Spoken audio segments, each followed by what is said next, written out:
For coming out this evening. I know everybody's very, very busy, and for you to take time to come and visit us for this very, very important issue.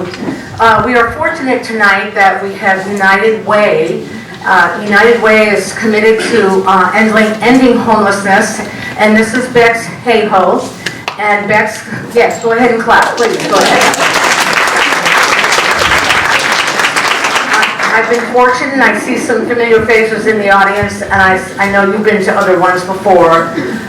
Becks is going to cover a lot of different things, a lot of different topics on homelessness. And most likely really won't take questions until the very end. Now, in a couple of different times, there's going to be room for a few questions, and then we'll just move on. So I want to welcome you all again. And then I'd also like to address something. Some of you may have some questions about the navigation center that we had purchased here in town. That's on hold right now. We will not be discussing that this evening, but Becks will be addressing the homeless issues and the questions that you may have about that. So thank you so very much. Oh, let me say hello to Councilmember Kim Carr is here. And I just saw Kathy Lucart. Kathy is our coordinator manager. And Deputy Chief Kelly Rodriguez, thank you for coming tonight. Okay, so with that, Becks, it's all yours. Thank you so very much. Thank you.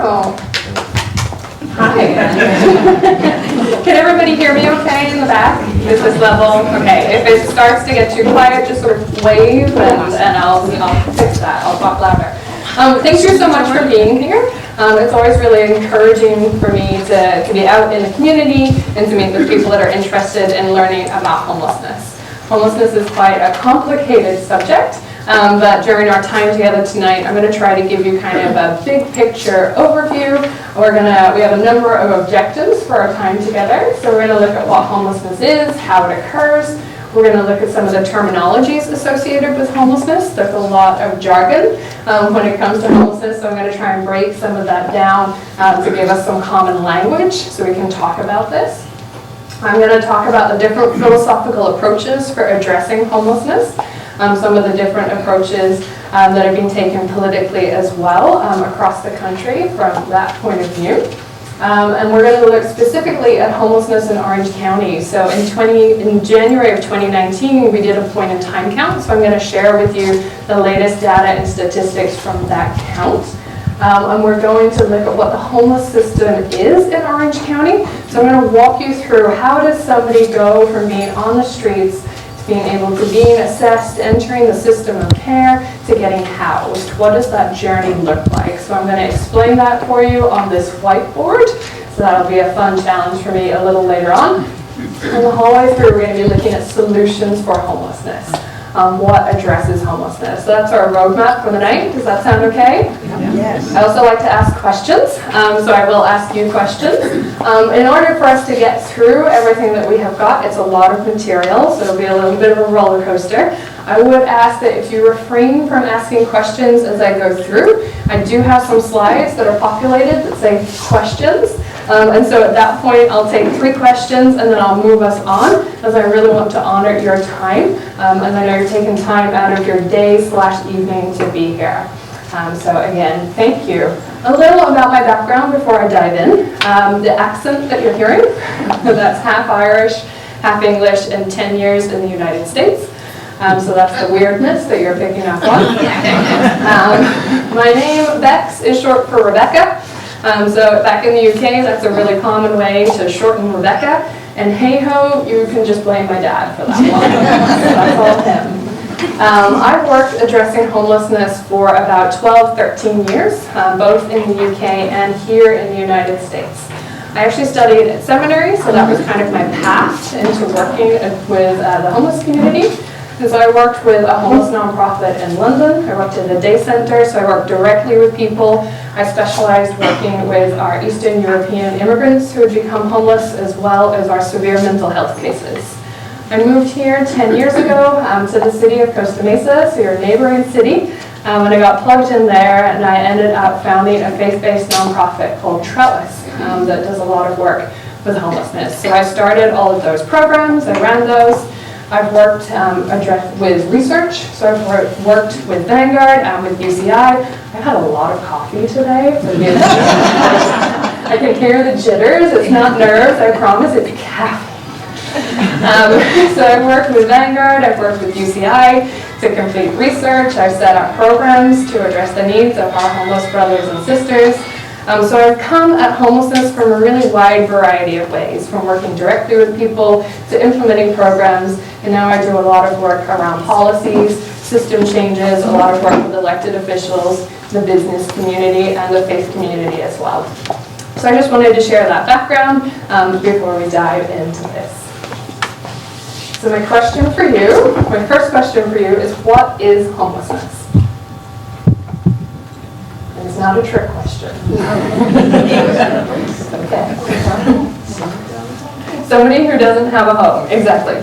So it's somebody, if they don't have access to the usual kind of basic fundamentals of human living.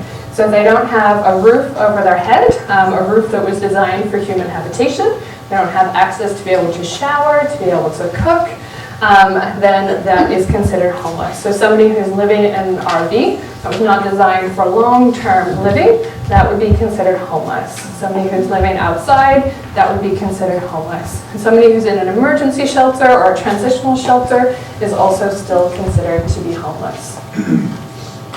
I'm going to start really big picture to kind of give you an idea of what's been happening across the country. You'll see that this says 2017 very, very boldly up on the screen. That is because we don't have the numbers yet for the country and for the state for 2019. So we all did our counts in January. HUD says every 2 years we have to do our counts. So we do the count in January, then every community crunches their data. And then in April, the data goes to HUD. And then HUD has every single community in the country's data. So they are busy crunching all of that data, and then they'll spew it back out to us, hopefully in a few months.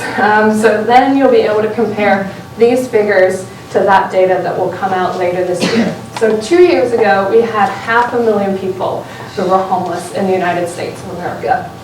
That included about 185,000 families with children. It was just over 185,000 families with children, about 41,000 youth under the age of 25, and about 40,000 veterans across the country. Homelessness had actually been decreasing until 2017. We've been on a kind of downwards trajectory, but in 2017 we saw a 0.7% increase, and that was mainly due to a surge in homelessness here on the West Coast. Other places around the country actually were able to stabilize homelessness, and a number of communities actually ended veterans' homelessness. And I'll explain what that means a little later on. In California in 2017, we have a quarter of the nation's homeless population here, but we have about 12% of the overall population, and a disproportionate number there. About 135,000 people, made up of about 21,500 families with children, 15,500 unaccompanied youth, and 11,500 veterans were homeless in the state of California. LA actually chooses to count every year, so we do have some up-to-date data for them. So 2017 in LA, about 55,000 people in LA County. 2018, that decreased to 53,000. In 2019, that's increased to about 59,000. So LA is struggling to address homelessness. They're actually they had some huge successes actually at exiting people from homelessness. They had placed about 20,000 people, ended their homelessness in 2019. And there's just a big influx of people who are falling into homelessness. So it's not that they haven't been working hard, they have, and they've had some incredible successes. It's just that sadly more people are falling into homelessness than we can get them out of homelessness. So we're going to talk some definitions. There are 2 federal departments that have definitions of homelessness, and they are different because it would be far too simple if they were the same. So we have HUD and we have the Department of Education. So HUD's definition is really talking about literal homelessness, kind of what we imagine, what we typically think of when we think of homelessness. And their definition refers to individuals and families So they're looking at all age ranges for this definition of homelessness. So they're talking people who are in their cars, people who are out on the streets, and that includes people in an emergency shelter and in a transitional shelter. They then have two main populations, chronic homelessness and non-chronic homelessness. And I'm just curious, has anybody heard that term chronic homelessness before? Okay, so a few people have, that's great. So chronic homelessness, it's a set criteria for us. People have to have two co-occurring things going on. They have to have been homeless for 12 months or longer, and they have to have a diagnosed disability. So it's not a self-reported disability. A physician actually has to fill out a certificate of disability in order for them to be qualified as being chronically homeless. Or they've been homeless 4 times in the last 3 years, that adds up to 12 months. So it's that longevity as well as the vulnerability due to the health issues that means that somebody's chronically homeless. Everybody else is non-chronically homeless. So if you have a disability, but you've been homeless for 3 months, you're non-chronically homeless. If you've been homeless for 6 years, but you don't have a disability, you're non-chronically homeless. And that's just a really important distinction, because you're going to hear me talk a lot about chronic homelessness as we go through. So the Department of Education's definition, we sometimes refer to this as McKinney-Vento. It came out under the McKinney-Vento Act back in the 70s. And this definition only covers children. So there are no adults that are covered under this definition. So it's 18 and under.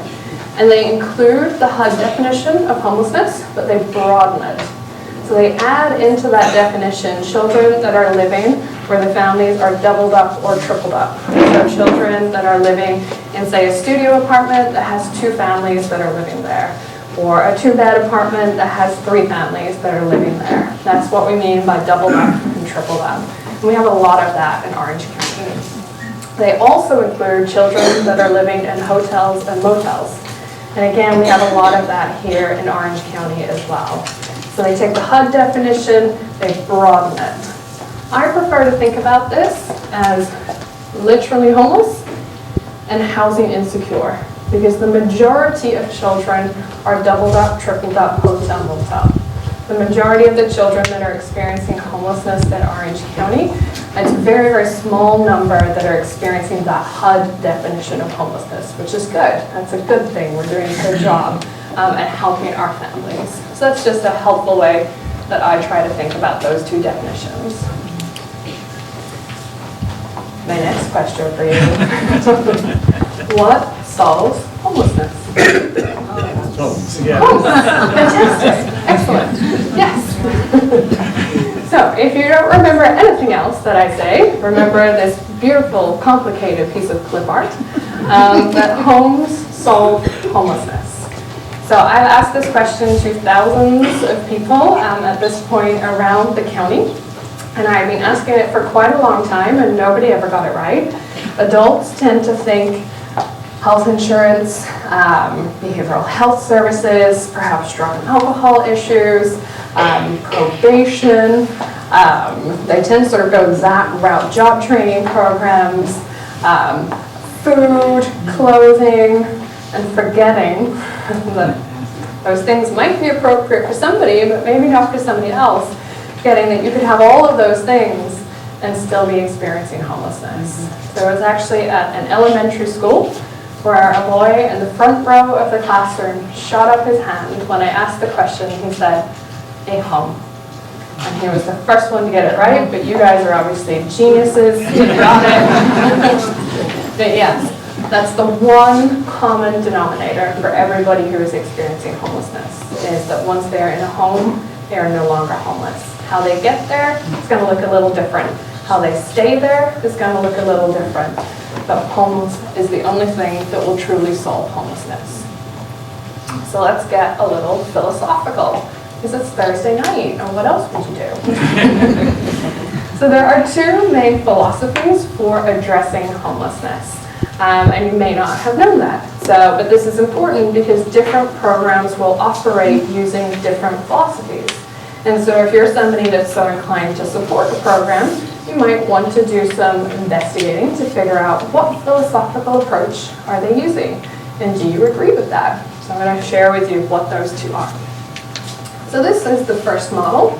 It's called the treatment model, and this is sort of the older school of thought when it comes to addressing homelessness. It's been around for the longest. And we saw this evolving back under the Reagan administration, when sadly a lot of the mental health institutions were closed and we saw an increase in homelessness. We as a community, we responded and we reacted.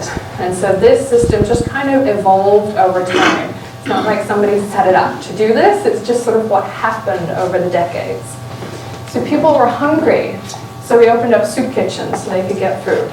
People had nowhere to sleep, so sometimes we opened our church halls and we turned them into emergency shelters so people would have somewhere to spend the night. We opened up transitional shelters so that people would have somewhere to go and perhaps work on some of the issues that they might have had.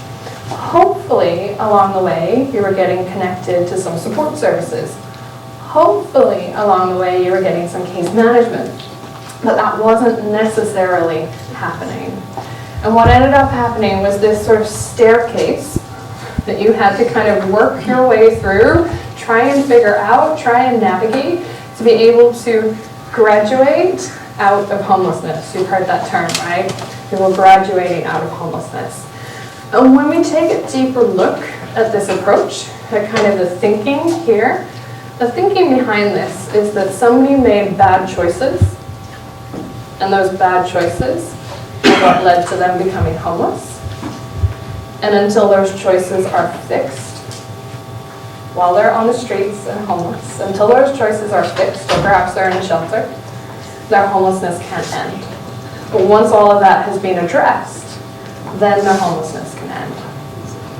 Around the country, this has shown that people's time on the streets increases. Their interactions with law enforcement increase. Their visits to hospital increase. Their length of stay in the hospital increases. And this is being shown to be incredibly expensive.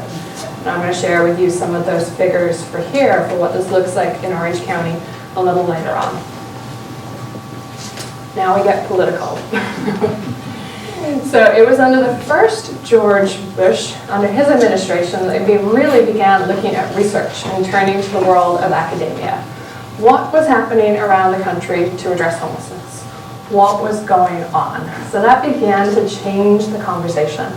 It was under the next Bush's administration that they realized there were these two distinct populations. People who were chronically homeless and people who were non-chronically homeless. They realized these are two different groups that probably need a different approach and a different solution to be able to address homelessness for them. And then it was under this administration that communities had to write a 10-year plan to end homelessness. I'm sure a few of you have heard of that. There's a 10-year plan to end homelessness in Orange County. It might have been a little longer than 10 years since it was written, but every community had to write their 10-year plan to end chronic homelessness using a new approach called Housing First. So it was under George W. Bush's administration that Housing First was introduced and implemented. Under the Obama administration, they expanded the goal to end all kinds of homelessness using Housing First. Under the current administration, they promote, support, and fund programs that operate using the Housing First approach. And I actually had the privilege of hearing Dr. Ben Carson speak a few months ago at a conference on homelessness. He said, as a physician, I follow the evidence. The evidence shows that Housing First works, which is why HUD will continue to fund programs that operate using Housing First. So why am I sharing all of these political things with you tonight? Two reasons. One, Housing First has had bipartisan support since it came into existence. That's not always that common. Secondly, when I explain what it is, I want you to remember that this came out under a Republican administration. Okay? It was a Republican idea. They pushed this, and then since then, every party has said, yes, this is something that's good. So what is it? So we saw before, Under the previous model, you had to work that staircase to be able to get out of homelessness. Under Housing First, we bypass that. So with Housing First, we house people as quickly as possible, as in they sign a lease, as in they're in a home. So they sign a lease for an apartment or a home, depending on where we are in the country and what size of a family this is, and we provide support services. So it's both. It's that people are housed in a home and they are provided with the support services that they need to maintain that housing. What that looks like varies a little for somebody if they're chronically homeless or non-chronically homeless. We'll dig into that a little later on. But that is the idea with Housing First. And the key is in the name. If you forget, they made it very simple for us. We house people first and provide the support services. We don't house people and run away. That's a bad idea. We don't just provide support services and no housing. That doesn't end homelessness. It is the combination of both the housing and the support services. And here, the philosophical approach really is that homelessness is a housing issue and we solve it by providing housing. Around the country, this has shown that when you use this approach to address homelessness, people's time on the streets decreases. Their interactions with law enforcement decrease. Their visits to the hospital decrease. The length of stay in the hospital decreases. And this has been shown to be a significantly cheaper and more cost-effective way to address homelessness. So I'm going to walk you through some different kinds of shelter and housing. And as I do, I want you to think, I'm going to pose the question in your mind, is this a treatment-first approach or is this a housing-first approach? Okay? So our first is emergency shelter. So emergency shelter is for both our non-chronic and our chronic population. Emergency shelters have traditionally operated on a first-come, first-served basis, but there's been a shift recently to a bed reservation system. So a lot of the newer shelters are operating where you call in advance, you're able to reserve your bed. So there's been a bit of a shift there, which is a good thing. Emergency shelters will provide services, and the services in emergency shelters have been increasing over the years. So they've come a long way from what we might imagine from 10, 15 years ago. The goal with an emergency shelter traditionally has been safety. It's been a roof over your head, protection not just from the elements, but protection from things happening to you while you're out on the streets. We have a number of them across our community. And I just have a quick example. You've probably heard of this one. This is in the city of Santa Ana, called the Courtyard. It used to be a bus terminal center. It's a beautiful sound of the bells right now. Takes me back to England. So this is from Santa Ana. And there are about 425 people that spend the night at this shelter in particular. It's been open for about 3 years. The next we have is transitional housing. And this is really for our non-chronic population. This is sometimes called interim housing or an interim shelter or a transitional shelter. All of those terms kind of get used interchangeably. And this is more of a program that somebody would apply for. So you would fill out an application. You'll probably be interviewed. During that interview process, they're going to be trying to figure out what went wrong. Why did you become homeless? What needs to be amended? What needs to be fixed? And while you're in that program, they're going to be working with you to try to address that. So that hopefully you'll be able to leave that program and then find somewhere for you to move to afterwards. So that's temporary support services, and the goal is really reintegration. Then we have rapid rehousing. This is also for our non-chronic population. This is where we take a person or a family, we get them into an apartment as quickly as possible, they sign the lease, and we provide sort of a massive kind of injection at the beginning of support. So we'll probably help with first month's rent. We might help with utility deposits. We might help with furnishings. And we're going to be providing support through case management. And over time, that tapers off. So the client is paying their rent. So they're paying their rent. They're the one writing the check to the landlord every month. And we taper that off over 3 to 6 months normally. If the client or the family need 9 months, then it's 9 months of support. If they need 2 months, then it's 2 months of support. So it really is a kind of holistic approach based on each person or family's needs as to how long that support is offered for. And the goal with that is independence. So they're paying their rent, they're paying their bills, and independence. And that looks like this. That's an apartment complex. It's one in Orange County. I can't remember which city I pulled it from, but it could probably be anywhere in the county. And we house people, and I say we, I'm sort of talking a collective group of us who work in the homeless sphere. It's all private market units. So these are regular apartment complexes that are dotted throughout the community. So if you live in an apartment complex, you might have a neighbor who was helped through a rapid rehousing program. If you have an apartment complex on your street, you might have a neighbor who was helped through rapid rehousing and you would never know.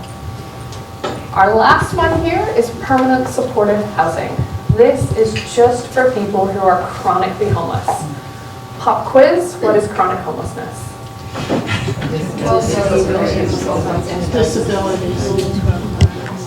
Disability came through loud and clear, and then homeless for 12 months or longer. Yeah, so both of those things. So this is a group of people who are vulnerable. This is a group of people who have complicated health issues. This is a group of people who are not likely to be able to work, who are not likely to be able to pull themselves up by their bootstraps because of the health conditions, and I stress that. This is specifically targeted to that group of people. So similar to rapid rehousing, get that person or that family into an apartment as quickly as possible and they sign the lease. The difference here, rapid rehousing, those support services are tapered off. In permanent supportive housing, the support services are permanent, which is in the name once again for us. So they are long-term support services provided to this person. So that looks like a case manager. That looks like transportation to and from appointments. That looks like making sure that you have got medical insurance, making sure that you can access those appointments, be able to get to and from the pharmacy for whatever your health issues might be. That looks like if you want to go back to school, helping you go back to school. That looks like finding work if you're capable and able to find work. So the support services there really are long-term. There's no time limit on permanent supportive housing. So it's not something that somebody goes in for a year and then they leave. That would be more transitional housing. But with permanent supportive housing, because of those health conditions, this becomes somebody's home for as long as they need to remain there. Some people do leave. Some people's health stabilizes and they're able to find work and they move on. And some people will stay there for a long time. And the goal here is stability. We have permanent supportive housing in 2 different models in our community. One looks the same as this, and we call that scattered site permanent supportive housing. And so we utilize units, private market units, working with landlords and property management companies, and people are housed in apartments that already exist. That's scattered site permanent supportive housing. So the other way that we have it looks like that. That is another apartment complex. This is in the city of Anaheim. But the difference between these 2 complexes is that the one on the right-hand side was designed to be a mixture of affordable housing and permanent supportive housing. From the outside, you can't really tell that there's anything different happening here. From the inside, on this one, there's a community room where people come in and teach classes for the residents. There's also office space for case managers to meet with the residents. There's also office space for counselors and therapists, etc., to come and to meet with the people that live there. So my question for you is, which of these are operating using Housing First? The last two. Okay. You are all geniuses. Yes. So these are really what Housing First looks like in practice. Okay. These can They can operate with a housing first approach if the goal is to move people through and into their own home as quickly as possible. So they can operate with a housing first approach. And particularly emergency shelter can. Transitional housing tends to be more of the treatment first approach. There are two groups that have been shown to really thrive in transitional housing, and that's transitional age youth and victims of domestic violence. HUD actually won't fund transitional housing. They haven't seen a good return on investment for that model, aside from really these two groups. So I want to give you a couple of examples of what permanent supportive housing looks like, because you'll probably hear more conversations about it if you haven't already heard conversations about it in the community. So I have two examples for you here, one from Newport Beach and one from Santa Ana, and these are the before photos. It's okay. So the one on the left, Newport Beach, your neighbor, that green thing, that is a swimming pool, that is not a lawn. This was an apartment complex right off PCH that was not looking so good. And so the City Council worked with a developer and a nonprofit partner and the Orange County Housing Authority. So if you're going to do a development of permanent supportive housing, you need a housing authority, you need a developer, and you need a nonprofit partner. So those are the three key things. So they transformed it to the code, which looks like that. So this is 12 units right off PCH. 6 of those units are affordable housing for seniors, and 6 of the units are permanent supportive housing for formerly chronically homeless veterans. And the City Council in Newport Beach is very, very proud of this development in their community. It's your right, my left. On the right-hand side is an example from the city of Santa Ana. This was a problematic motel, which I don't think I need to explain. So the City Council, Santa Ana actually has their own housing authority. So they worked with their housing authority and a developer and a nonprofit partner, and they transformed it to this. So it's called the Orchard.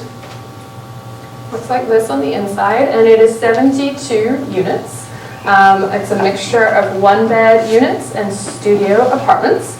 And 71 people that used to be chronically homeless and who were camped in front of the Civic Center. Remember those pictures from the Plaza of Flags? And they cleared it? Well, 71 of those people live here now, and they are no longer homeless. The 72nd unit is where Brian lives, and he's the property manager. So he's there 24/7. We have case managers that come every day to work with the clients. There's a community kitchen for the clients that live there, or for the residents that live there, I should say. And out the back they have two pretty amazing things. There's this incredible mural by a group called the Faces of Santa Ana. And then they also have a community garden. And if you want to see more pictures, by the way, of what permanent supportive housing looks like, we have a lot up on our Facebook. And we have, this is my colleague Rachel. Rachel was out there when you came in. She'll be out there when you leave. We can give you our social media cards so you can follow us along and you can see more of what permanent supportive housing looks like here. But this community garden is pretty amazing, and some of the produce from that garden goes to a very fancy restaurant on Lido Isle. That's your fun fact for the night. So I'll pause here and I'll take 3 questions if you have any, and then I'll move us on. Yeah. This is a lead-up question. I'm guessing this presentation will be available online somewhere? I believe that it's a lot of information. Yeah. Many people are taking notes on and snapping pictures of. Yeah. So it'd be great if it was accessible. We are recording. Great, and then it will be shared. Great. There you go. There you go. Okay, any other questions? Yeah. Are there any local showers or restrooms for the homeless to use? Do you want to give me a geographical location? Well, here in Huntington Beach, Orange County. So in Orange County, so we have 34 cities, and I don't have everything memorized for all of those 34 cities. So there are 211 would be a great resource for you to call and ask that question. They might be able to give you a breakdown city by city of where there are showers, but I don't have that information stored in my brain. There are some staff here from the city of Huntington Beach that I'm sure would be happy to talk with you and share that local information. I just don't have it. I'm sorry. Yeah. There's a really good website called buildfutures.org. It has the best what I've seen for this local area, with the showers and all was uplisted in the churches. Fantastic. So I will just repeat that. So that was buildfutures.org. Yeah. That's got a really good resource list. Thank you. Okay, I'm going to move us on. I'll have space for some more questions a little later on. Okay, so homelessness in Orange County. So I'm going to share with you some of the latest data from our point in time count that we just had. Before I do that, that was a little teaser. So there was a change in the methodology of the count. So that's something that's really important for you to know. So prior to this year, we used an approach, and I say we as the community, used an approach that involved extrapolation of numbers. It's perfectly doable, HUD is fine with it, a lot of communities use that approach. But prior to this year, every count we had done in Orange County was extrapolated information. And so what I mean by that is that if I went out to count, and this was my geographical area, and I was meant to count as many people as possible and then interview some people. My mandate wasn't as a volunteer to interview all of you. It was to sort of chat to as many as I could, but there wasn't sort of this mandate for try and interview every single person. So I might have just interviewed you guys, and then that data was extrapolated out to apply to everybody. So I share that because prior years, to give you an example, 2017, we interviewed 271 people, and then the demographic information was extrapolated from that pool. So you can't compare 2017 data to 2019 data because it's different methodologies. It's not comparing apples to apples. Because 2017, the number said 4,792 people. That was definitely an undercount, but we were aware of that. So this number that you're going to see is a lot higher than that number because we also had hundreds more volunteers that went out to count. And if any of you helped with that, thank you.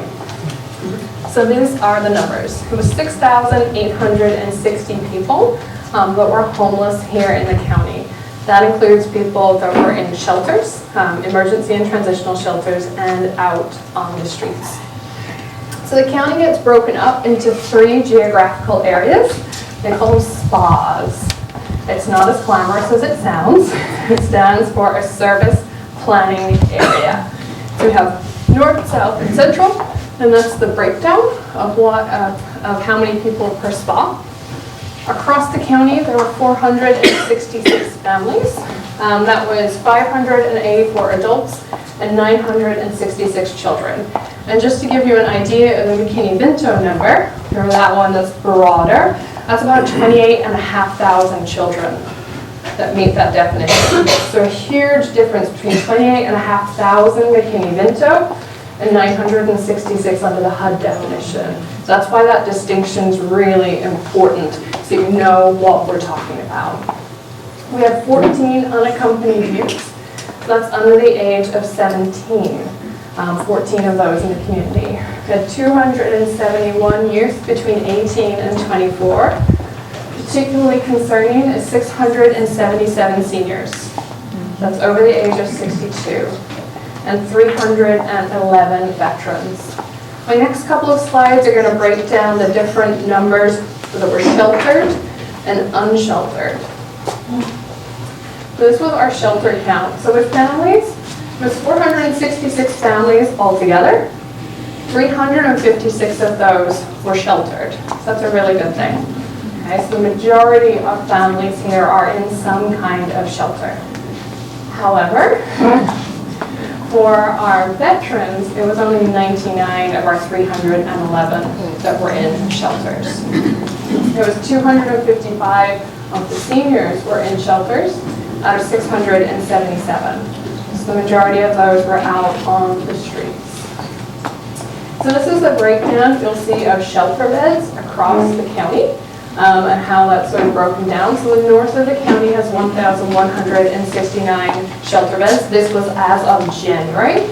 A number of places have opened shelters since then. So this is accurate as of January 2019. Central Spa, 1,505, and then South County, 225 beds. Between 2017 and 2019, there was an increase of 1,390 emergency shelter beds into the system. Okay, so this is the unsheltered numbers. So the majority of the population was unsheltered. It was 3,961 unsheltered. We found 3 youth under the age of 17. Got some basketball going on out there, that were out on our streets. 212 veterans that were on our streets, 422 seniors on the streets, and 154 transitional age youth. So that's the breakdown for the unsheltered count across the spas. And then 52% of the unsheltered population were chronically homeless. Okay, so over half of the people that were out on the streets were considered chronically homeless. For the sheltered count, it was 27% were chronically homeless. So for some reason, the people with the most complicated health issues are not actually in our emergency shelters. So this goes over some people's local connections. What's people's connection to Orange County? And so this is the data that we got back from the point in time count. So for 73%, their last permanent address where they lived was in Orange County.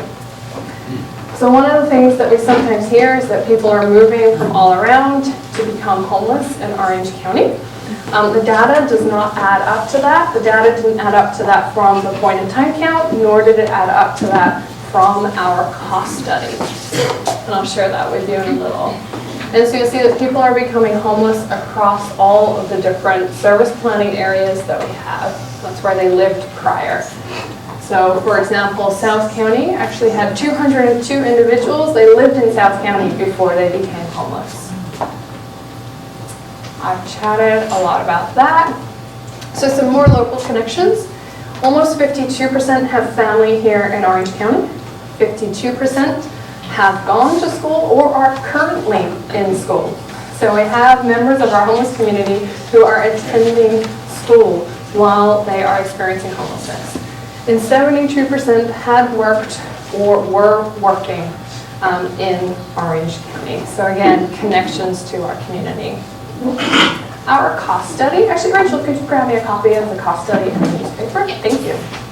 So the cost study that we did with UCI, we discovered through that data, this was back in 2015, that 68% of people had been here for over 10 years. So you see kind of the data is showing a trend here. That people here actually, majority are from Orange County and have that long-term connection here in our community. 90% were US-born citizens. The other stat I'll pull out from here is around health. 45% reported having fair or poor health. This is what our cost study looks like. We'll have copies out there for anybody who is interested later on. Thank you. And so I'm pulling that out. What do you think happens to people's health when they're on the streets? Yeah, okay, fantastic. So if people's health is deteriorating when they're out on the streets, the chances of them developing more complicated health issues, I think we can anecdotally say that increases. The chances of people becoming chronically homeless might increase as well. Okay, so we're going to get into what causes homelessness here in Orange County.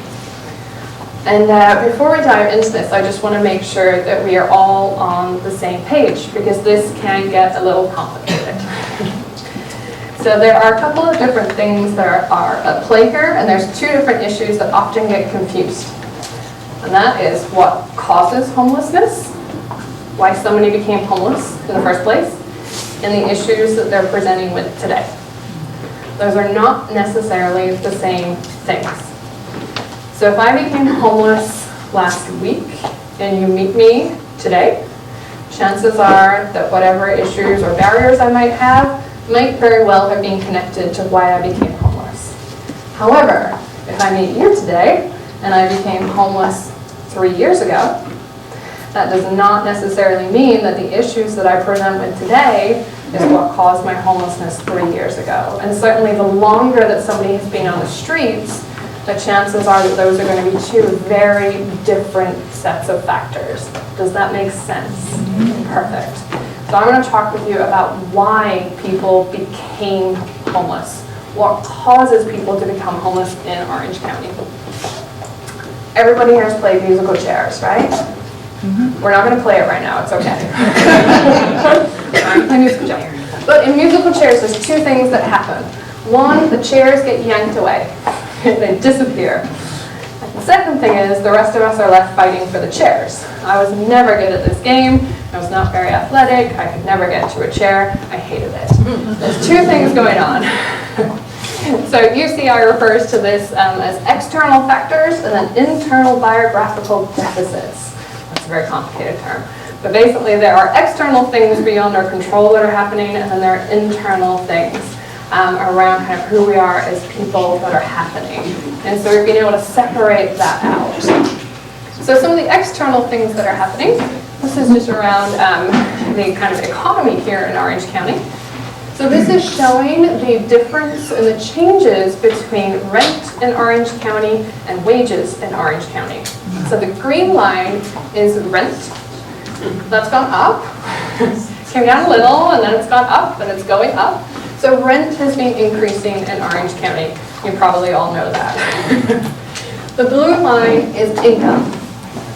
That has not gone on the same trajectory. So it's become more and more expensive to live in Orange County, and wages have not been rising to match that. So they've gone on different trajectories. Second piece to look at here is that Orange County is in one of the top 10 least affordable places to live in the nation. Congratulations. We did well. So it's not an affordable place to live. So this is actually 2017 data for a one-bedroom apartment here in Orange County. So HUD said fair market rent for a one-bed apartment was $1,436. If you're going to find that, let me know. That meant that you needed to earn about $57,500 a year to be able to afford that apartment, or $27.62 an hour. If you are working at minimum wage, you only need to work 105 hours a week to be able to pay for that apartment, 105 hours a week. Because HUD says that 30% of our income is what should go to our rent or our mortgage. Okay, that's what they say.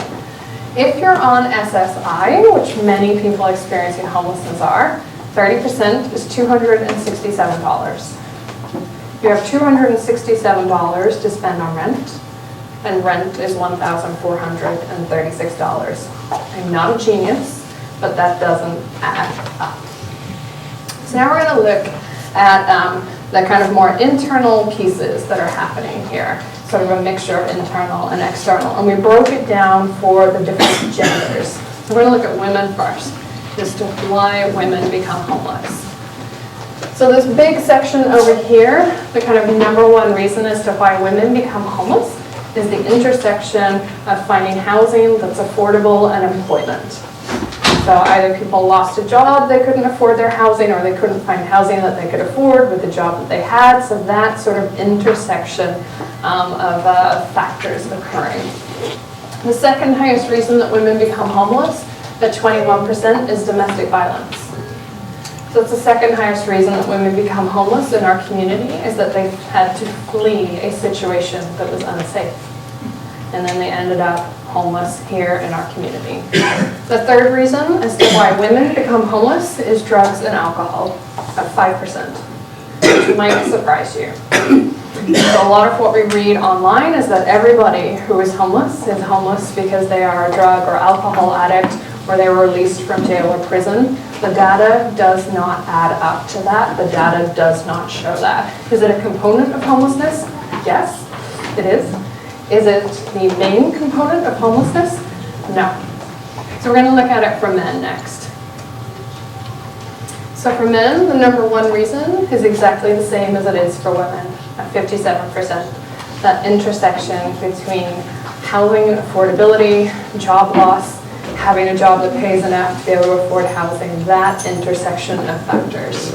The second highest reason that men become homeless at 22% is a combination of family issues, drug issues, and health issues at 22%. And what we mean by family issues is death of a family member, divorce, separation, and any kind of abuse, including domestic violence. Men can be victims of domestic violence as well. That's what we mean there. It's that intersection of factors. And the third reason, at 21%, is reentry from jail or prison, mental health issues, and drug issues. So those are a component of homelessness, but we see it primarily for the male population, not so much in the female population. When we roll that up across the genders and look at the top 3 reasons as to why people become homeless in Orange County, this is what it looks like. Those top 2 are obviously economical reasons. Being able to secure or find a job with sustainable wages. Being able to be employed at a rate that allows you to live here at 40%. The second reason is being able to find housing that you can afford at 36%. The third is family issues. So domestic violence, death, separation, divorce, any other kind of abuse. And I know that adds up to over 100 because people could choose multiple reasons. The other component that we discovered through the cost study was that the homeless community had experienced significant early childhood trauma. So we discovered that about 1/3 of the population had experienced one or oftentimes multiple kinds of abuse as a child. 42% had a parent or another adult household member that had a drug or alcohol problem that they were surrounded with while they were growing up. So I think you can imagine the kind of chaotic environment that that is for a child. 14% had a parent or an immediate family member that spent at least one night experiencing homelessness. And 18% were in the foster care system in some way, shape, or form. And I don't know if you know this, but when we actually talk about homeless prevention, we look at what happens to kids who are aging out of the foster care system. The foster care system is a big funnel into homelessness, sadly. And so when we talk about homeless prevention, we talk about how do we prevent those kids from falling into homelessness once that system is no longer caring for them. So I'll pause here and I'll take 3 questions and then I'll move us on. Yeah? Back on the motel in Santa Ana with the 71 people living in it, what kind of turnover is there? Do those people, have they stayed? Is that the original 71 people or? Yeah, pretty much. So I'll share some of the kind of success stats in a little bit. Okay. Yeah, but great question. Yeah. Yeah. Back to, it said the South County, that the length of time of the homeless, that their last address was. What's the criteria for how long they lived at that address? There wasn't a criteria. It was a permanent address, though. So it wasn't a temporary residence. It was, the question was around a permanent residence. So could that be like with a relative, or was it definitely their own home? I can't tell you the answer to that question. So I would need to go back and look at the point in time questions. The County of Orange would probably have that to hand. Yeah. Okay, I'll take one more question. You mentioned chronic homelessness. There was a qualification there about essentially being documented medically. Do you have a experience or gut feeling as to whether that is a significant hurdle for some people to get documented as being disabled? Yeah, it can be. Around a couple of things. One is health insurance, even to be able to have the appointment. And the second is transportation. So transportation is a real challenge for people experiencing homelessness. So to be able to get to, you might have an appointment set up, but then to be able to get to or from the appointment can be a hurdle as well. So there could be a significant undercount There could be. to the chronic. Yeah, there could be. Thank you. Okay, we're going to move us on. Okay, we're going to get into the costs of homelessness. So I want you to cast your mind back to 2014, 2015. That's the fiscal year that we looked at. And I want you to think about the question of how much money do you think we spent on homelessness as a community? So this includes the county, This includes cities, it includes hospitals, it includes nonprofits. How much money do you think we spent in 1 year? Over 100,000. Over 100,000. Millions. Millions? I'll throw out a number, I'll throw out a number. 50 million. Higher. Higher. 75 million. Higher. You're including Some. emergency room business, right? Yeah. Yeah. Fire, Something higher. 100 million. Higher. Higher. 150? Okay, so we're settling somewhere between 100 and 150 million dollars in a year. Okay, well, in 1 year, we spent $299 million on homelessness. And that's just the money that could be accounted for. Okay, so, almost $300 million addressing homelessness. So who is spending it? So the city spent $120 million on homelessness. Hospitals spent $77 million. The county spent $62, and housing agencies spent $35 million, helping people stay housed. When we look at it across clusters, the healthcare cluster was the most expensive, which I think a few of you were intuitively picking up on. It was $121 million on healthcare for people experiencing homelessness. So this begs the question, how is the money being spent on, well, I'll ask you another question. Between 2015 and 2017, did homelessness increase or decrease? Increase. Okay. So we spent $299 million and homelessness increased. So it begs the question, how was the money being spent? What's the ROI? What's happening here? And so I want to share some of that with you, because some of this money is your tax dollars. Okay? This is your tax dollars at work or not at work, depending on how you want to look at it. So we broke it down to be costs per person per year. And we looked at it for people who are chronically homeless and people who are non-chronically homeless. And this is what that looked like. So we spend on average $100,759 per person for somebody who's chronically homeless. That is for them to remain on our streets. Okay, so this is not an intervention, this is not in a shelter, this is not in housing, this is just what's happening, kind of status quo. It's $42,010 for somebody who's non-chronically homeless. Why the difference? Medical, exactly, medical, yeah. So if you remember that slide where I showed you all the different configurations of housing and shelters, etc. So this is the breakdown across all of those. I'm going to break it down in the further slides. But what I want you to take away is this one. The most expensive thing that we can do is to leave people who are chronically homeless on the streets. That is the most expensive thing. Everything else is cheaper. Everything else. Emergency shelter is cheaper than leaving people on the streets. Transitional housing is cheaper than leaving people on the streets. Rapid rehousing is way cheaper than leaving people on the streets. Permanent supported housing is cheaper than leaving people on the streets. So for our non-chronic population, our housing first solution was rapid rehousing. And this shows the difference. So $42,000 to leave somebody who's non-chronically homeless on the streets, $9,175 for that injection of support that we talked about earlier, and for them to be housed in their own apartment.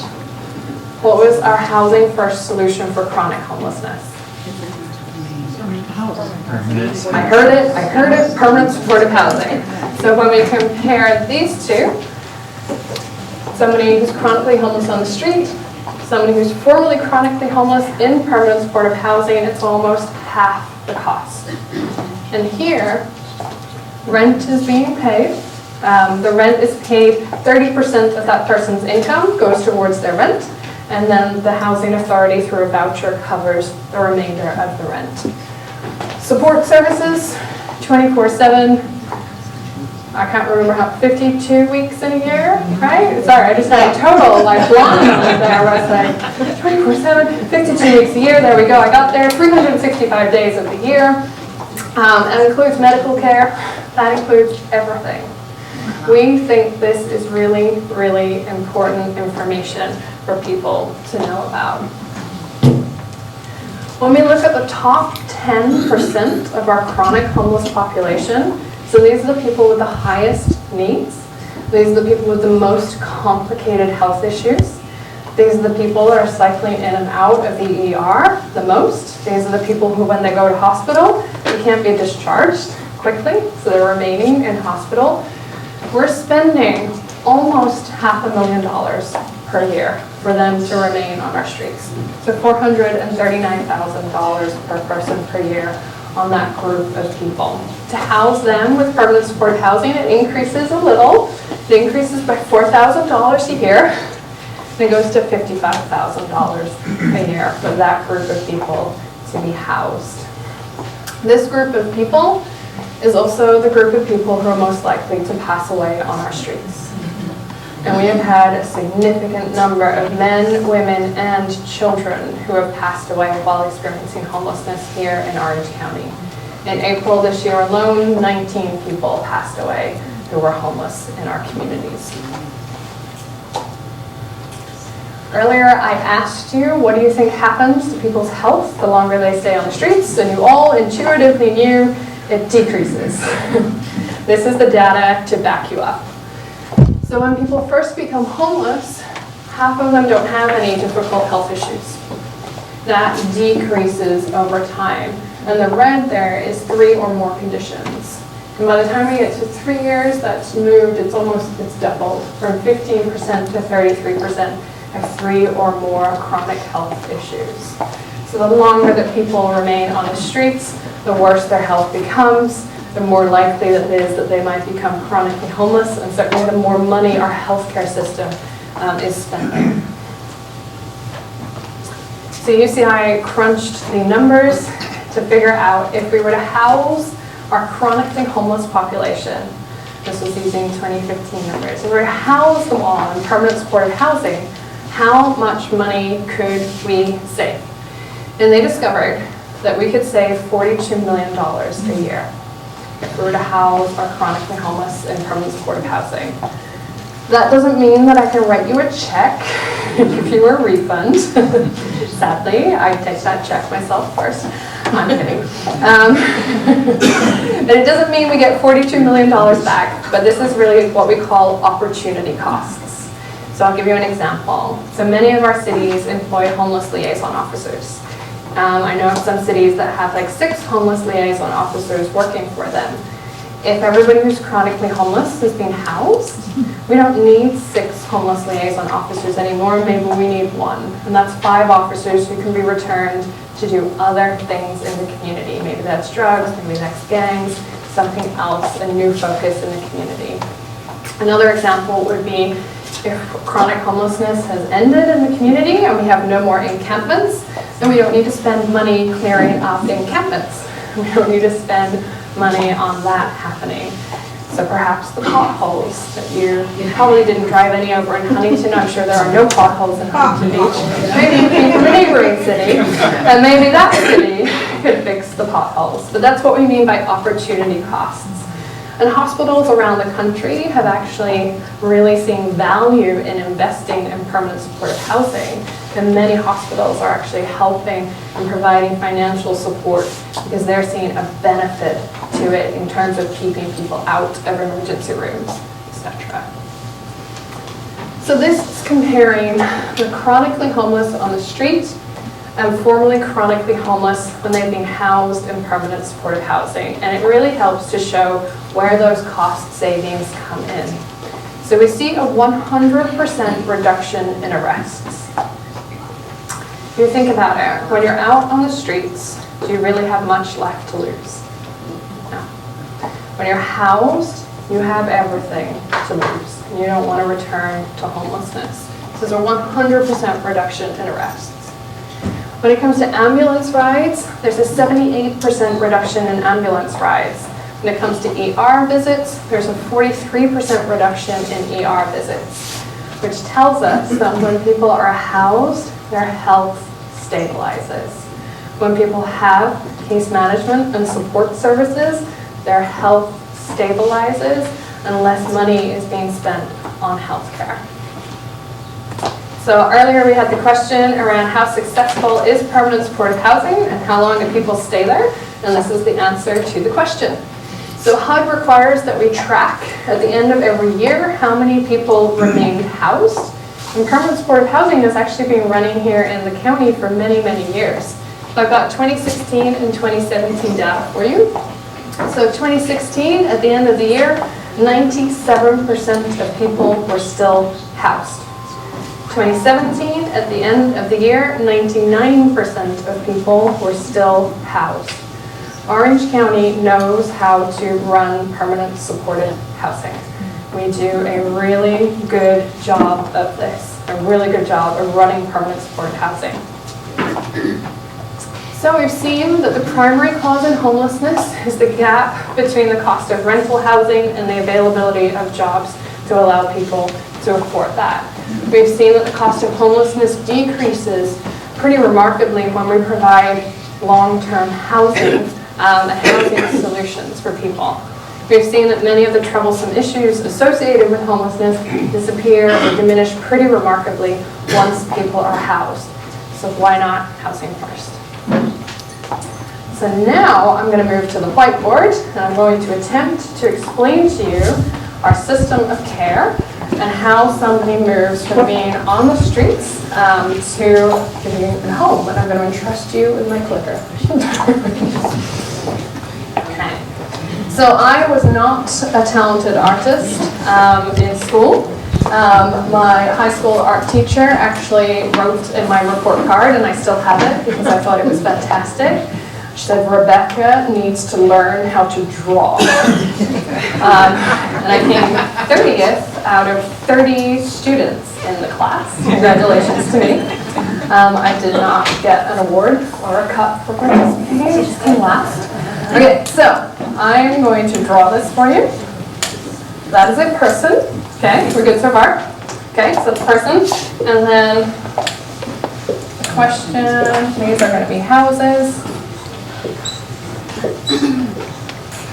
I should not become an architect. This is a cliff house. It might be Laguna, maybe beachfront in Huntington somewhere. That's the Laguna house. Okay, so the question is, how does somebody get from here over here? So back in the day, you just kind of had to take yourself everywhere around the county. So whether that meant you were getting on 5 buses to where you thought there might be help, and hoping that when you got there, that there was an opening, that there were beds available, that there was appropriate services for you, and that you'd be able to access something. Not the greatest system, especially if you don't have transportation. So a new system came on board. And this was called 211. And some of you have probably heard of 211. So the idea of 211 is it's a number that you can call, just like you would call 911, but don't get them muddled up. You will not get the same responses. 211 is a social services directory. So you're able to call 211, kind of explain what your needs are, and they'll be able to direct you to appropriate agencies that can help with those needs. So if you call 211, then they might say go here, go here, go here. But don't sort of try here, that's not going to work, you're not going to meet the criteria. So it was helpful, but it still wasn't kind of lifetime. You might get there and discover that it's actually not quite right. So it was good, it was helpful, but it wasn't the greatest solution. Then the federal government said, if you want to keep getting our money, you have to do your point in time count, okay, every 2 years. You have to have your plan to end homelessness using Housing First, and you have to have what's called a coordinated entry system. So you have to have the ability to prioritize who gets into what kind of housing. So that is called CES, the Coordinated Entry System, but you'll hear people call it CES. By the way, out of our 299 million, how much do you think comes to us from HUD?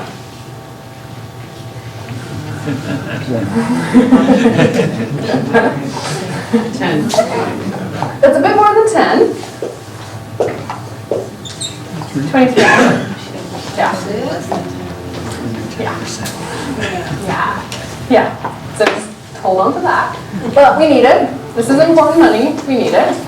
So we're not going to say no, but it would be great if we could get some more. Okay, so coordinated entry system is the way that we are able to prioritize who gets into what kind of housing. So how do we do that? How do you get into the coordinated entry system?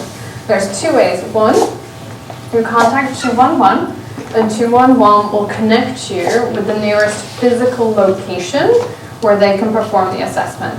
So it might be a navigation center, it might be an access center, it might be a shelter, but they'll be able to kind of run through and explain, here are the nearest places that are able to do the assessment. The other way is that you meet an outreach worker in the field. It could be a behavioral health care agency, it could be a number of cities have got social workers on staff, and a number of them are qualified to do the assessment. And the assessment has a really simple name. It's totally easy to spell. It's a VI SPDAT. And I always get the D and the A the wrong way around, so don't judge me if I got that wrong, okay? It's a VI SPDAT. Super simple. It's a vulnerability index service planning something tool. The simplest way to explain what happens there is that people are given a score.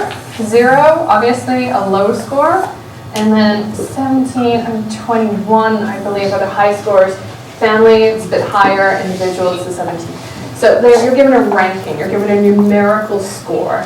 The higher the score, the more vulnerable you are. Okay, so people kind of end up sort of in 3 buckets. Down here, it's probably going to be kind of, here's some resources, good luck. Middle bucket, you're not chronically homeless. You would be a good candidate for rapid rehousing, okay, because you're not chronically homeless. Top bucket, high vulnerability score, chronically homeless, permanent supported housing, okay? So that's how they rank and figure out who needs which kind of housing intervention. And then for rapid rehousing and permanent supported housing, then you go on the list, okay? So you go on the list and you're waiting for an opportunity for that. For the sake of our conversation, our gentleman is chronically homeless, needs PSH. So there's the list. And it's literally a list. And then they rank that list and they order that list based off your VI SPDAT score and then how long you've been homeless for. So that's how that gets prioritized. The idea being that we want to house the most vulnerable people first. That's a housing first approach as well. So you have your list. We have 3 lists, by the way. We have one for veterans, we have one for families, and we have one for individuals. And they are often called the prioritization list or the by name list. So those are the 2 different, I don't know why we can't just call it one name, but we have 2 names, the prioritization list and the by name list. So if you hear people talking about that, they say they're on the by name list, they've gone through the assessment process and they are waiting. So 3 different lists. So let's say our guy ends up here. Okay. So then the question is, how does somebody get from the list into these homes? So every week on Tuesday, they are what's called the CES match meetings. And so they go through each of these lists in turn, and they review the housing that's become available, whether it's rapid rehousing opportunities or it's actual permanent supported housing units that have become available. And they take the unit, and they look at the list, and they try to match. And they match because, or how they do the matching process, is that depending on how the unit, and we're talking permanent supported housing here, depending on how the unit was funded, depends on who can go into the unit, okay? So it's not just, yeah, so it's super simple, right? We're keeping this really easy. So, depending on who paid for the unit, like who helped kind of chip in to make it happen, they could set certain criteria. as to who is able to access that unit, which kind of makes sense. If I'm paying for it, I might want to say on who's going in there. And then depending on what kind of vouchers were used, so if it was VASH vouchers, obviously it's going to be used for veterans. So if you're not a veteran, you're not going to be able to access that. So a lot of different factors go into play. So what they do is they take the unit, they figure out the criteria, they take everybody off the list who doesn't meet that criteria, and then they start at the top. They'll start at the top, and they'll figure out, okay, is Bill's caseworker here? Great, Bill's at the top of the list. We have a unit for him. Can you check with him and see if this is a unit that we think is going to work with him? And so that's how that process goes. I haven't been to a matchmaker for a while, but it's a similar kind of trajectory in terms of the data. How many units of permanent supportive housing do you think were available the week? It was just 1 week. How many units do you think were available that week of permanent supportive housing? 10. 5, 1, 0. 1. So there was 1 unit available, and it was for a veteran, and then it was for a veteran who had an other than honorable discharge. So it got really specific in terms of who could access that unit. In that whole month, so I was just at that one meeting, in that whole month, how many units of permanent supportive housing do you think were available? 2. It was a little more than 2. A little more than 2. 4. Okay, so it was 2 units for families and 2 units for individuals. So 4 people who were chronically homeless, they were able to have their homelessness end in that month. How many people do you think were on the list?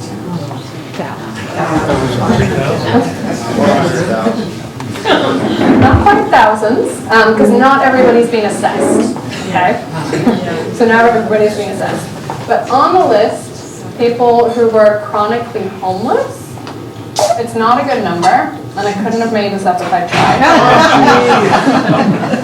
But there were 666 people waiting for permanent supportive housing, and we got 4 out.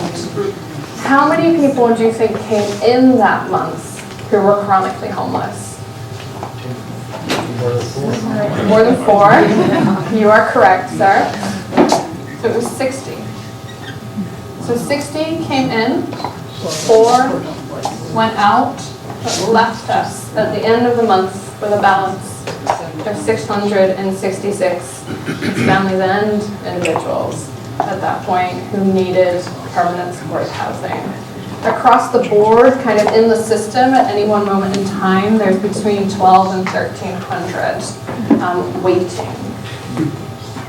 And by the way, the average length that somebody's been waiting on this list, okay, for individuals, this is not until they're housed, okay, not until they're housed, just how long they've been waiting on the list.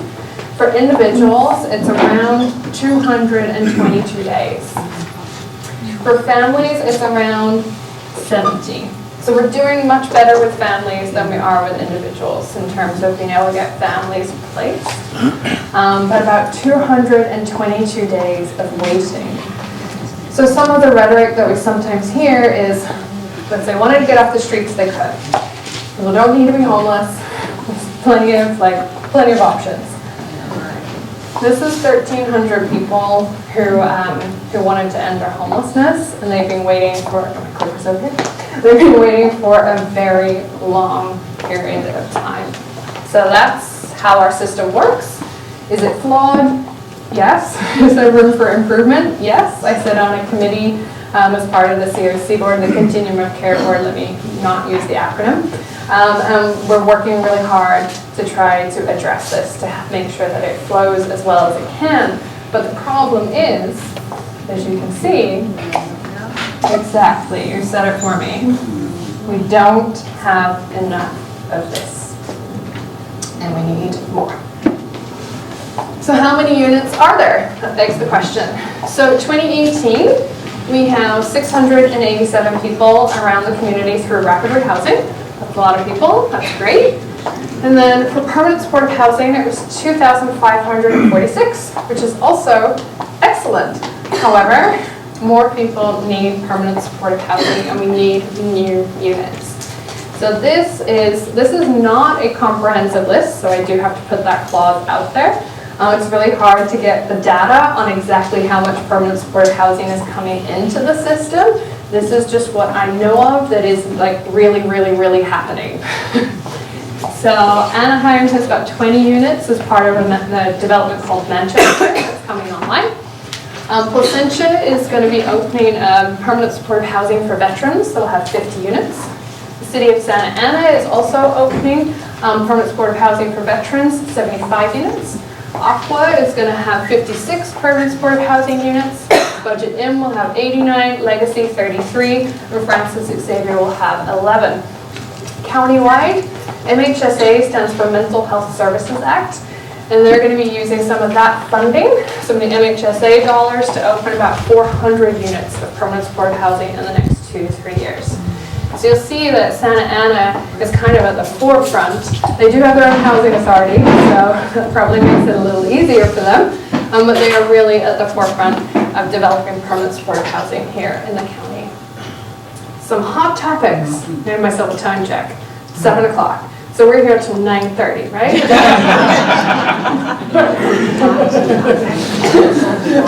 Okay. So, hot topics. Don't worry, we're not going to go too deep into these because we could be here for hours on each of these. So, sober living homes.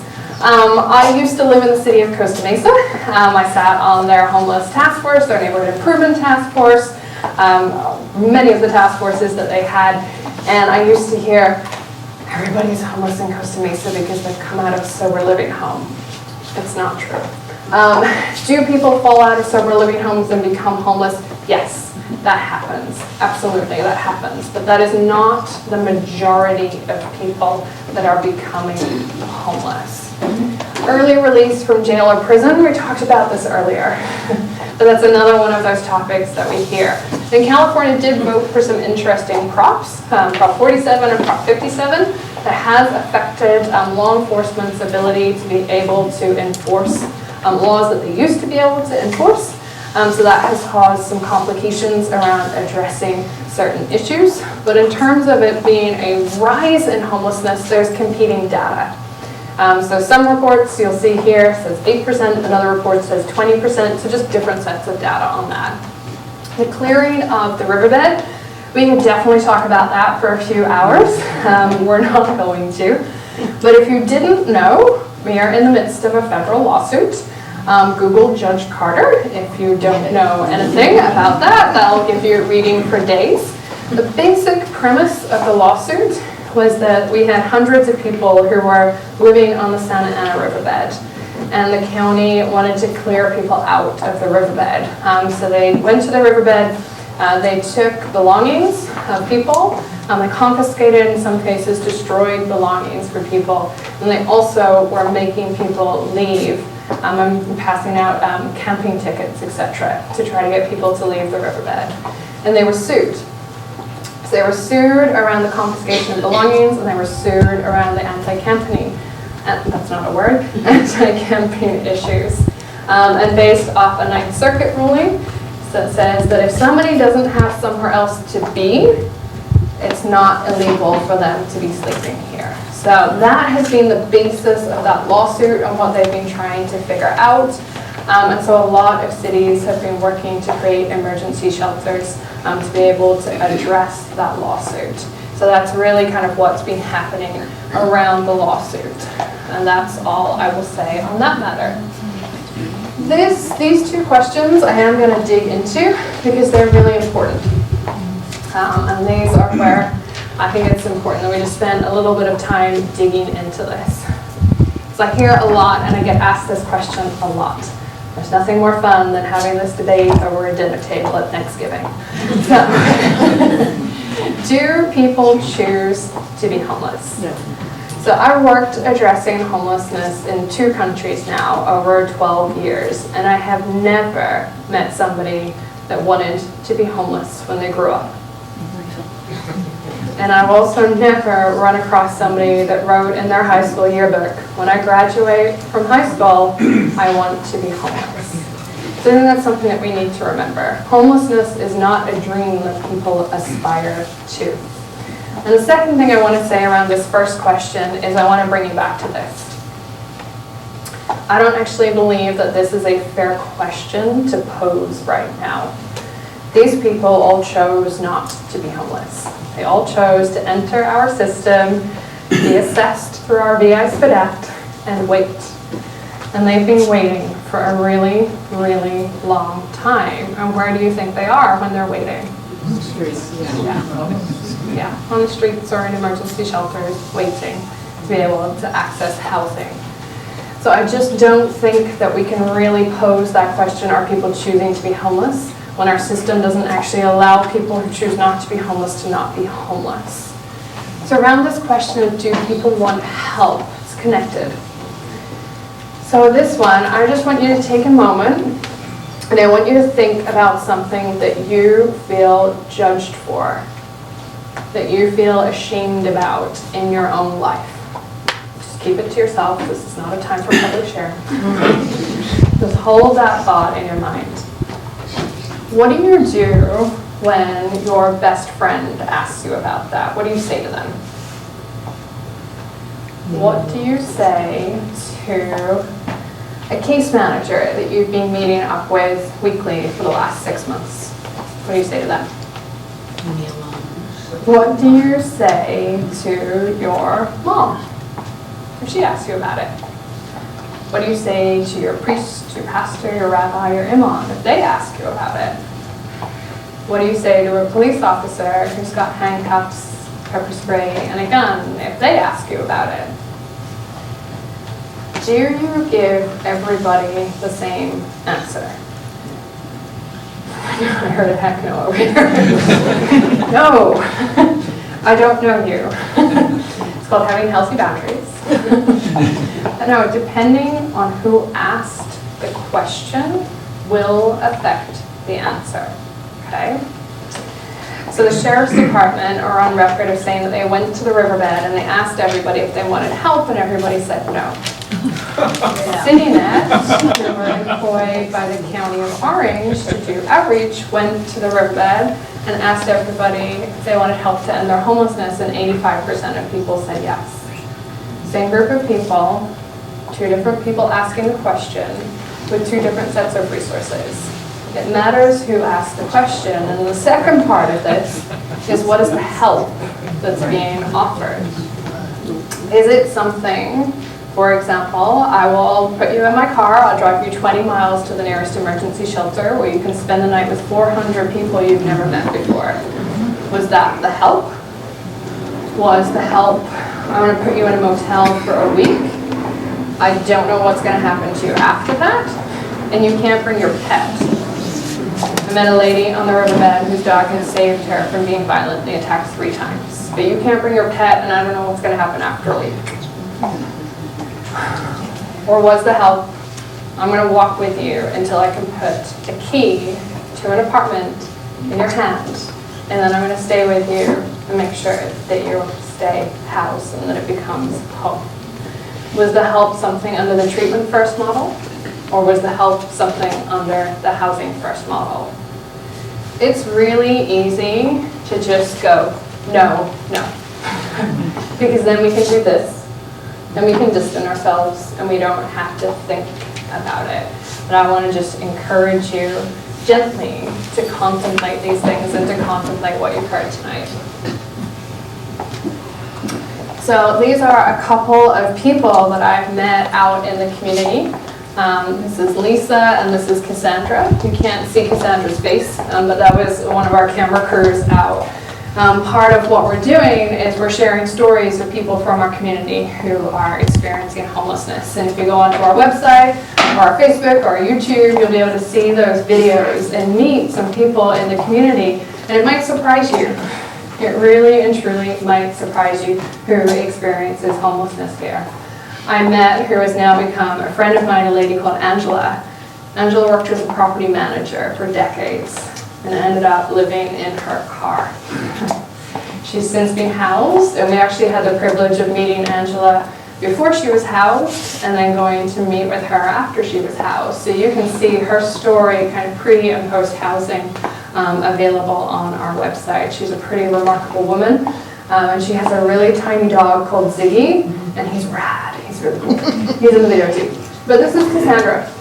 And I'll just share a little Cassandra story. Cassandra is 24. When I met her partner and their 18-month-old baby boy had actually spent 2 weeks sleeping in this fire truck in a park in a city that I won't name. They'd been living there for 2 weeks. They'd ended up there because their car that they had been living in had caught on fire. So they couldn't stay in their car anymore, and they had ended up here in this park.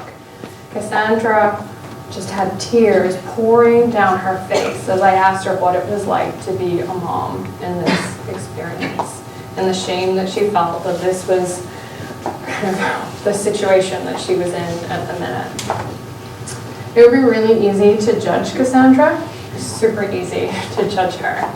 But Cassandra is one of those kids that I talked about earlier that came out of the foster care system and didn't have a family or a support network. And they couldn't find a program that would take her partner, because they weren't married. Okay, so another example of how our system can fail people. And they did not want to be separated, which I can understand. Since then, Cassandra and her partner and their baby boy have actually been housed through rapid rehousing, which is fantastic. So that's good news for Cassandra, but there are many other people like Cassandra out there. So ending homelessness. Remember at the very beginning when I showed you 2017 data and I dropped in there that some communities have ended homelessness? This is what I mean. I mean that they reached functional zero. So this is a HUD criteria. They set out a definition for us. It doesn't mean that nobody becomes homeless, because I'm not God. I can't make that happen. But what it means that if somebody does become homeless, the system functions so well that we're able to get them off the streets, housed as quickly as possible, and they do not become homeless again. So it means that homelessness is rare, it's brief, and it's non-recurring. That's what functional zero means. Utah reduced homelessness by 91% in a decade. Central Florida reduced homelessness by 50% in 3 years. Houston reduced homelessness by 75% since 2011. And actually the gentleman that was responsible for this, his name is Neil Radcliffe. He's actually from Orange County, which is kind of cool. And once when I was doing this class, somebody was like, I went to high school with him. So that was just this bizarre, super fun connection. And he actually ended up becoming the Assistant Secretary of HUD. And we actually had a visit from HUD last fall, and the Assistant Secretary came out to Orange County to kind of see what was happening here.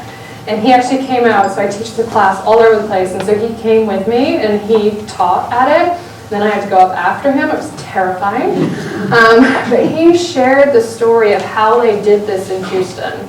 And that video is on our Facebook. If you want to actually hear from the horse's mouth how they did that in Houston, you can see that video on our Facebook. 3 states and 67 communities have ended veterans' homelessness. Okay, it's huge. And I follow, obviously, in my line of work, I follow a lot of national organizations. And it feels like in the last month, it's just been popping up. Another place has ended veterans' homelessness. Another community has ended veterans' homelessness. There's a real push to end veterans' homelessness. There's only one place in California that's done it, and that's Riverside, our neighbors. Is anybody here from Riverside? Okay, well then I can't congratulate you. So for the rest of us, the Inland Empire did it. We're Orange County. The Inland Empire did it, and we are Orange County. Yeah, we haven't done it yet. So we believe that Orange County could be the second community in California to end veterans' homelessness, and that if we work together, we can do that. And so the county has actually pulled together a steering committee working on a plan to end veterans homelessness, and I have the privilege of being a part of that committee representing the work that we're collectively doing as United to End Homelessness. How did these places do it? You probably saw this coming. They used housing first. Every community that has had significant success in addressing homelessness has used housing first. And the other thing they did was they made a shift from isolated acts of charity to a system designed to end homelessness. So not something here, something here, something here, something here, something here, and we're just gonna hope that it'll all work together, but actually shifting that mentality. There is a difference between managing something and ending something. And we have to choose to end homelessness. That's why our name is United to End Homelessness, not United to Manage Homelessness. There's a difference. So a couple of things that have been happening that I want to make sure you know about. So the Association of, I'm blanking, California Cities Orange County, there we go. I always shorten it to ACCOC, and I want to spell it out. The Association of California Cities Orange County developed a plan to build 2,700 units of permanent supportive housing throughout the community. So they can't mandate anybody to do that, but what they did was they took the unsheltered number from the 2017 point in time count, and what they did was they said, okay, that was about 2,700 people. We're going to estimate that they're chronically homeless because we didn't have that data because we didn't interview them that year. We did this year. And they said, okay, we need 2,700 units. We have 34 cities in Orange County. What does this look like for everywhere to take their fair share? So what they did was they said, okay, I'm gonna make up numbers here. Let's pretend that Newport Beach has 30% of Orange County's population. This is not real. These are not real numbers. Don't quote me on them. We're pretending. I said, okay, Newport Beach has 30% of Orange County's population. Newport Beach should have 30% of the 2,700 units. That makes sense? Mm-hmm. So that's what they did. So they ran all of the numbers and they presented it to city leaders. And 20 of those cities actually said, yeah, we're interested. We think this could be feasible. That's amazing, okay? That is truly, truly incredible. And set us on a really good path to getting the community and our cities talking about permanent supportive housing.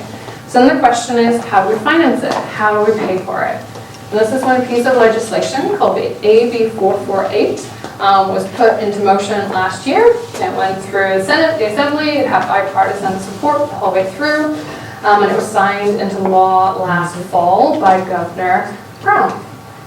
So this now exists. And it created the Orange County Housing Finance Trust. And what this means is that we can mix public money and private money. We can combine them. It also means that we can access funding that you can't access unless you have a housing finance trust. So there's pots of money that we couldn't access before because we didn't have a housing finance trust. And I am thrilled, I believe it's about 16 cities that have opted in to be members of the Housing Finance Trust. That is all very, very exciting, and more cities are working on joining. So that's going before city councils all across the county. Really, really encouraging. So I want you to know that there are some really good things happening around ending homelessness in our community. So I will pause here and I'll take just 2 questions because I still have more PowerPoint to get through. Yeah. Let's say we're all really thrilled that we all pitch in and we buy 666 units right here today, right now. What happens a year from now? What are your studies on your cities as far as what else isn't there create a vacuum? And we have 200 and some homeless next year. So I think your question is probably related to What's around how do we attraction? prevent homelessness? Yeah. Yeah. How to not attract? So, well, attracting is different. So attracting is kind of implying that people might move here to access that housing. So I think that's sort of what you're getting at. Yeah. So that comes back to this. So that comes back to how the units are funded. So the example I gave you from Santa Ana, everybody had to have a connection to the city of Santa Ana.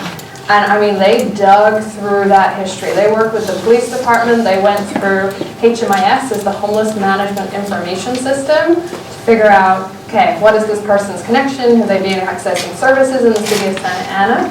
So, a lot of permanent supportive housing has some kind of local connection, especially if like a city has put money in to make that happen.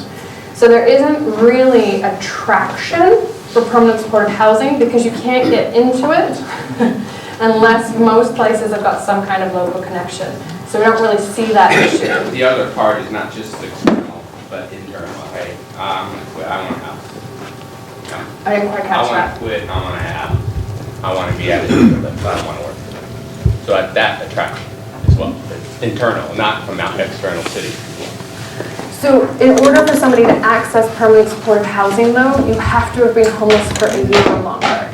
So I don't think there's many people that are going to sort of think to themselves, I want to access that, I'm going to get a disability, and I'm going to live outside for a year. So I don't think that's really kind of a fair kind of assumption that we can make around people wanting to access permanent supportive housing. Yeah, I think there was a second question. We'll go here. Yeah, and so you then mentioned move on. that this plan is for 2,700 units. Yeah. And what is Huntington Beach going to do to support that? Yeah. So I can't answer that question because I can't honestly remember. I don't even have like the numbers for all of those 34 cities rattled in my brain. But I would encourage you to chat to the city staff that are here once we wrap up because I'm sure they'd be happy to chat with you. There we go. Perfect, thank you. Okay, so I'm going to move us on because I want to tell you a little about the initiative that I have the privilege of managing.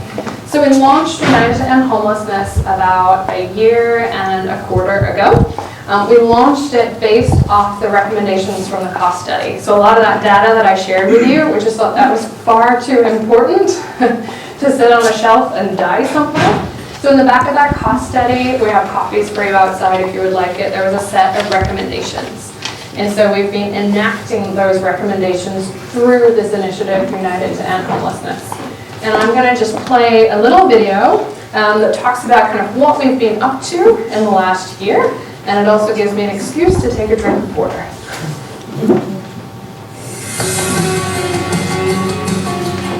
Early last year, a group of dedicated and talented community leaders came together with the mission to end homelessness here in Orange County. The first step was building a coalition of businesses, service providers, faith-based organizations, government agencies, and individuals. Under the guidance of a distinguished leadership council, United to End Homelessness was launched. Next was creating a high-impact community awareness campaign designed to educate the public on the issue of homelessness and communicate the need to take action now. Then we launched a critical initiative with rental property owners for providing long-term supportive housing for the chronically homeless. As we enter our second year, we challenge everyone to push even more diligently towards lasting solutions. You will hear about programs designed specifically to meet the needs of veterans who served our country and are now without a secure roof over their head. Through an extraordinary collaborative effort, we've made progress in bringing homelessness issues to the forefront in Orange County. We all agree we need to do more, and that means you. If you live, work, or play in Orange County, join us in doing the right thing for the most in need in our beautiful community. Together we can and we will end homelessness in Orange County. So we've been busy in the last year, and I just want to give you like a little insight into kind of what we're up to. So we have kind of a lot of different areas that we're working. We have our leadership council. We have about 50 members of the community from all kind of different walks of life, and I'll share their names with you in a second. We also have a funders committee. So we have a group of funders that are working together, places like Wells Fargo, Bank of America, Kaiser, the Tarsadia Foundation, other foundations and grant makers in our community that have come together to learn about homelessness and to generate new funding. We don't want to take away funding, but we want to generate new funding for new solutions and help fill gaps in the system. We also have a unique part of our work is that we work with the faith-based community. So we have a Faith Leaders Council. So this is our leadership council. I'll just pull out a couple of names from here because they might be familiar to you. So Howard Gilman, he's the chancellor over at UCI, is on our leadership council. Lucy Dunn from the business council. We have Mary Niven, who's a senior VP at Disney.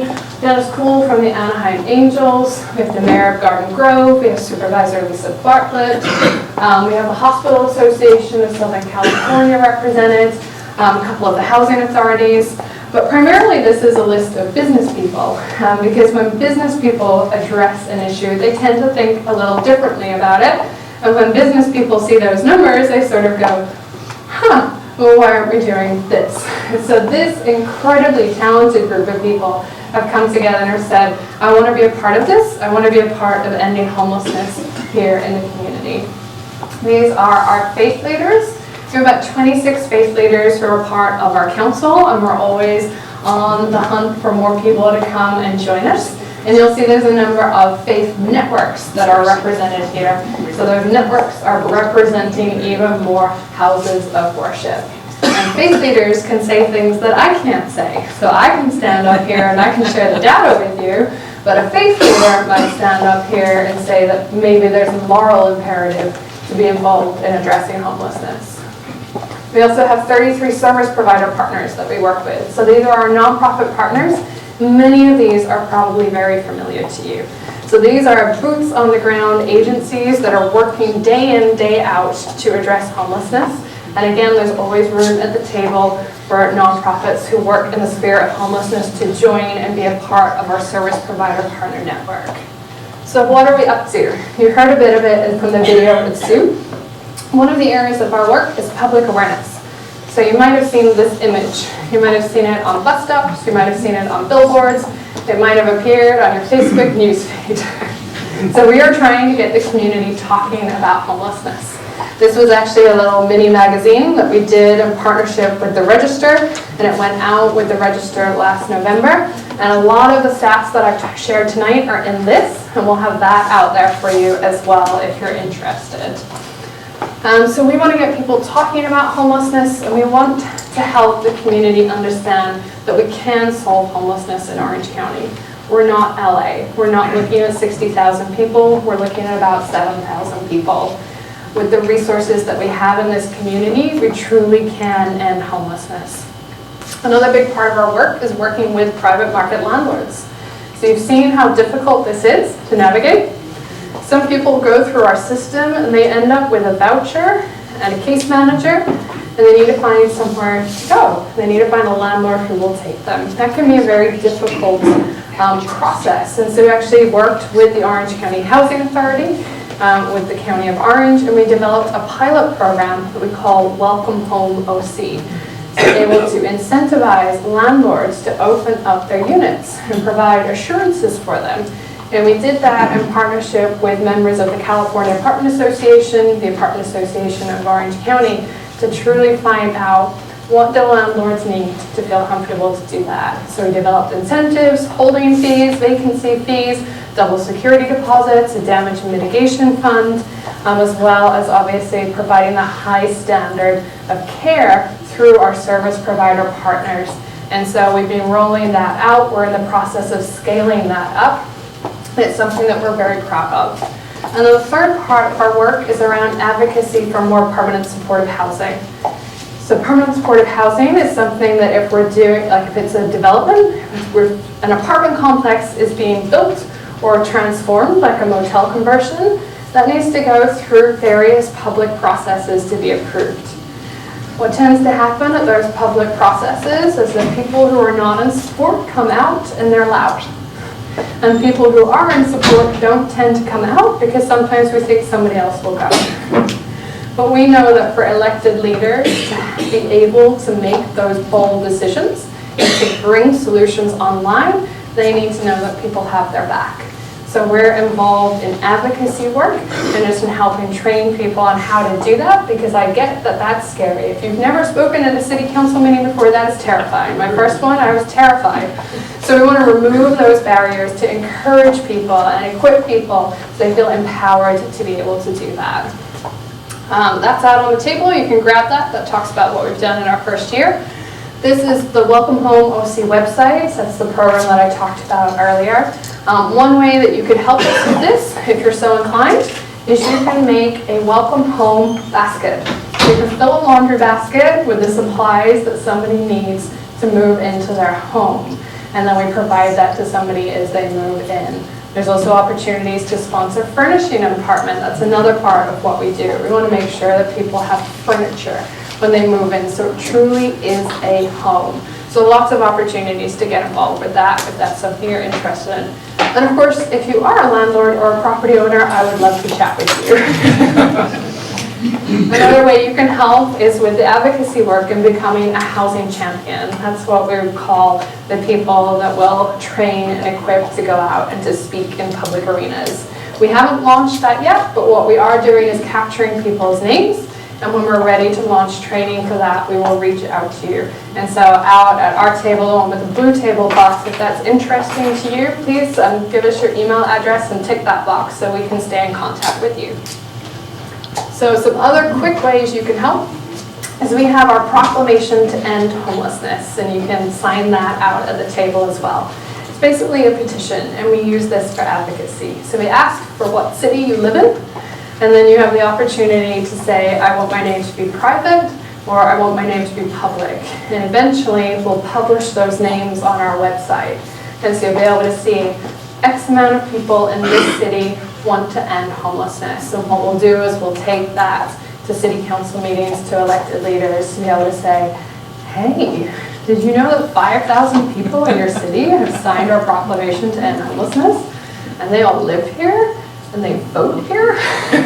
So it's a powerful tool. So if you're so inclined, please feel free to come and sign that at our table. Another very simple way you can help, again, power and numbers, is to follow us on social media.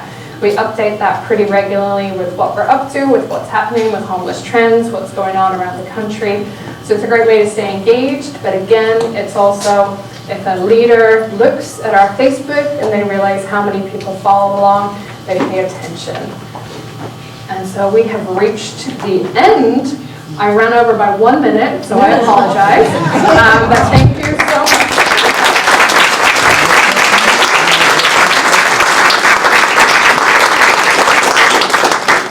On behalf of the city, I just really want to thank you. I know much of the information that you've given us tonight, some people are hearing it for the first time, and there's really been a lot of progress, believe it or not, in the last year, because I've heard this a few times. I'd like to ask people in the audience, if you have a church or a school where you might like to have Becks come and do this presentation, she'd be really willing to do it. I know we have a big town and it's spread out, and we're committed to taking this all the way across the town, so everyone can get a chance to hear it. Do you want to say the questions, or? I think what's probably best, I'm going to switch my mic off, and I'll be here to answer questions and let people leave that, you might have something else to do. Well, I think I just turned it off. I guess I'm Barbara Delgleize, your city council member. This is Kim Carr, city council member. We're here. If you have ideas or questions about what your city or your community are doing, please come and talk to us. We would love to hear your ideas. And Kathy Lucard, don't sneak out. You always try to do that. Kathy is our care coordinator here in the city, and she's got a great team, and you should know her as well, because she's a good one to refer people to. So I just want to thank you again for coming out, taking the time. It really makes a difference by you being here, because you'll tell your friends, you'll tell your neighbors, and we can do this together. So thank you again for coming out tonight. You mentioned something about the navigation center being on hold. Yes. Say something about that application. I thought we're going to have questions and answers. Questions and answers. You want to go ahead and stand like that? Yeah. Answer questions. I want to get that back.